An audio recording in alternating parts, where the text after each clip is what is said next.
Alright. What's up, everybody, and welcome back. It looks like Blizzard's done another whoopsie, and a big one.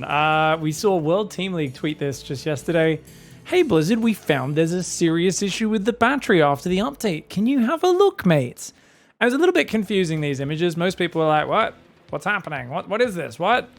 And as you see here, this comment says, batteries cannot be cancelled. What? Why, what has happened here? Let's take a look in-game. So I've hosted up a little game here. You guys know what it's like in PvP. Your opponent tries to shade their adepts in, and you just block it with a battery to force them to cancel so they don't die to the stalkers, and then you cancel your shield battery. Except I'm hitting escape right now and nothing's happening. There's nothing down here in the command card. What the hell is going on? Why? How did this happen? And why is this happening? This is so ridiculous. All right, so let's take a look here in the hotkey menu. So the hotkey menu reveals, look, if you look at a normal building like the Nexus, it has an escape button and all of its other things on the command card. If we click on the battery right now, there's no escape. And for some reason, there is two different heal commands, two restore commands. And that's bugging it out somehow. And this is also why if you log on to StarCraft right now, a lot of people, even if they try to add a hotkey for this, it bugs out because there's two different options for it. And it keeps saying, hey, you have a hotkey conflict. Things are broken. Your hotkey profile is not working. Now, apparently, this menu here works differently in the editor, here in the hotkey menu, and also here in game down here in the bottom right. So even when testing, apparently this worked perfectly fine in testing, but then you build it in game and it just doesn't work. And in the hotkey menu, for some reason, it's giving two different restore options, which is just nonsensical. Okay, so we're going to try and put a manual hotkey for T on. Let's see, if we attack our own stalker, does that work? So you can get that to work, but I believe when you're like starting or exiting games, it keeps screwing up. Yeah. So if we take a look at Reddit, you can see other people are doing this. They're saying, look, I keep putting the spell hotkey on, but then it keeps unbinding over and over again. You get a big pop-up every single game of hotkey conflicts. And basically everyone's struggling to get it to work. So there's a few different comments. They're like, I'm trying to update the shield battery hotkeys. It says I have an unbound hotkey no matter how many times I fix it.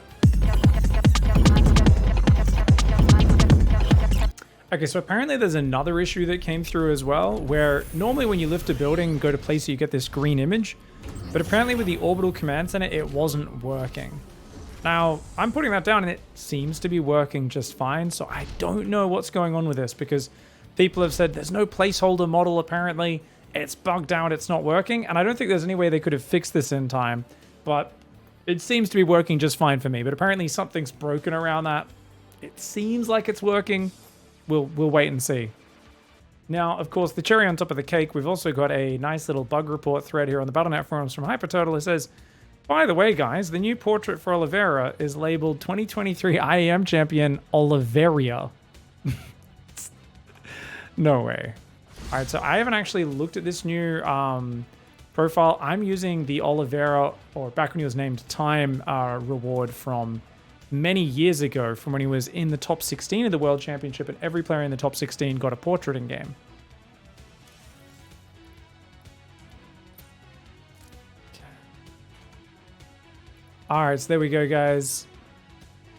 2023 IAM champion Oliveira. That looks like it's spelled correctly. So did they already hotfix this? Anyway, let's equip that one. It is nice they added the new portrait. I'm very surprised they did that. Kind of a shame because the trophy's so big. So it looks like they've just basically taken one of the photos of him holding the trophy and kind of added the artwork. Kind of puts the IEM trophy up front and center. I actually think I prefer the Time one that I had up before since it's his face up front and center. So I think I'm actually going to keep that one as my portrait. Anyway, so it may be possible they've hotfixed the Orbital already and they just haven't figured out how to fix the shield battery. But it's only been about a day, so I'm really surprised. Maybe they are actually putting in little tiny shadow patch changes as we go, and things will be fixed very quickly. So what has me worried though is if it is a bit trickier to figure out how to fix that, is it going to take a long time? Because if it's that easy to just change a number, why were the Colossus getting 10 range for so long? Check it out, guys. It's back to 9 range. They fixed it here. How cool is that? The Colossus is back to 9 range with the upgrade.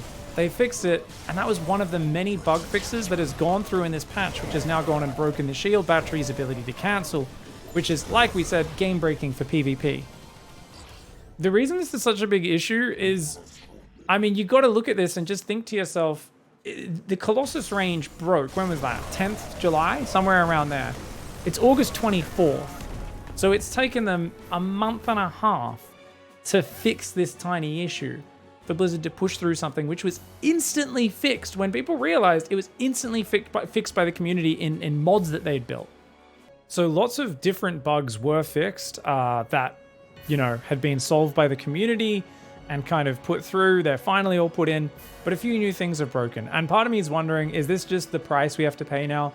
With the community basically, you know, organizing all these balance patches, getting everything ready, telling Blizzard what to do, and then just pushing stuff over to them. And then you've got an inexperienced team of people who aren't the guys who built the infrastructure around StarCraft 2, who I'm pretty sure none of them is full-time on StarCraft 2. I think they manage StarCraft 2 and Warcraft 3 and all these other games that now fall under the classic games department. And Blizzard's just a small indie company. You can't afford to have someone who's actually a deep expert on any of those games operating them. So I guess we just have to sit in this reality where it's like, okay, random things break every patch and the community figures that out, solves it, and then we have to go, please implement this quickly. And sometimes it can take multiple months before Blizzard implements those changes, because that, I guess, one person in the classic games department is managing like 50 different things.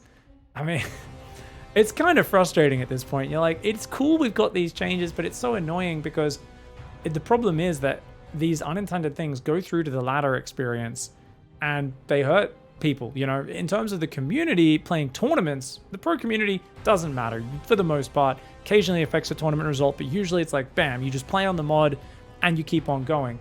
But for average Joe skewing to the ladder, having things just break every now and then, it is annoying and frustrating. I wonder though, is that bad? I know I've heard calls from people in the community. They're like, oh no, just stop patching everything, let it be. You're just gonna break things. We'll have to wait forever to Blizzard to fix it. I don't know. I feel like if we were still watching mass Void Ray into Turtle late game every single game, like the meta was a few years ago, that would be a problem. I mean, that first patch was so successful at making ZVP much more exciting than that meta. I think there's also a lot of good directions in this current patch, even though I've seen a lot of people kick back and say, no, Protoss too weak. I do think Baneling nerfs will be huge. I think as long as they don't buff the Hydra as much as they kind of proposed, I actually think it could work out really well. I think we need to keep iterating and working on these things, and we are going to break a few eggs as we go. Fingers crossed, though, as we realize these weird intricacies to the system and the people in the classic games department hopefully remain the same people for a few years and build experience with putting patches through into StarCraft, and kind of hopefully we see these bugs lessen over time. I don't know if that's going to happen or not, but I definitely know the modders, the people in the community getting these balance patches ready, and the people at Blizzard implementing them are all slowly starting to understand some of the random weird mistakes that can happen, even when you're not fiddling with those numbers, how weird corrupted data and things can just get in there from places that they're not meant to. Anyway, this is really annoying. I hope these bugs stop coming out as often as they do. At the other end, though, I personally think StarCraft 2 especially tends towards these moments where the balance and the meta in certain matchups can get very, very stale and stagnant. So I'm happy to pay this price, but you let me know. Do you think, no, screw it, just leave the game as it is. At least it'll be stable for the rest of time. Get it to a stable state and then stop touching it just so that it stays preserved. Or are you happy for there to be these temporary bugs as long as we actually keep getting changes that keep the meta fresh, break any sort of stalemates and very standoffish positions in matchups, and actually keep those changes coming? Let me know in the comments. Thanks for watching. Blizzard, step your act up. As much as we joke about it, you're not a small indie company. You've got so much money. Just use a little bit of it to maintain your legacy. Just a little bit. Tiny, tiny, tiny bit. The Microsoft acquisition cannot come soon enough. Thanks for watching, everyone. See you next time. Goodbye and good night.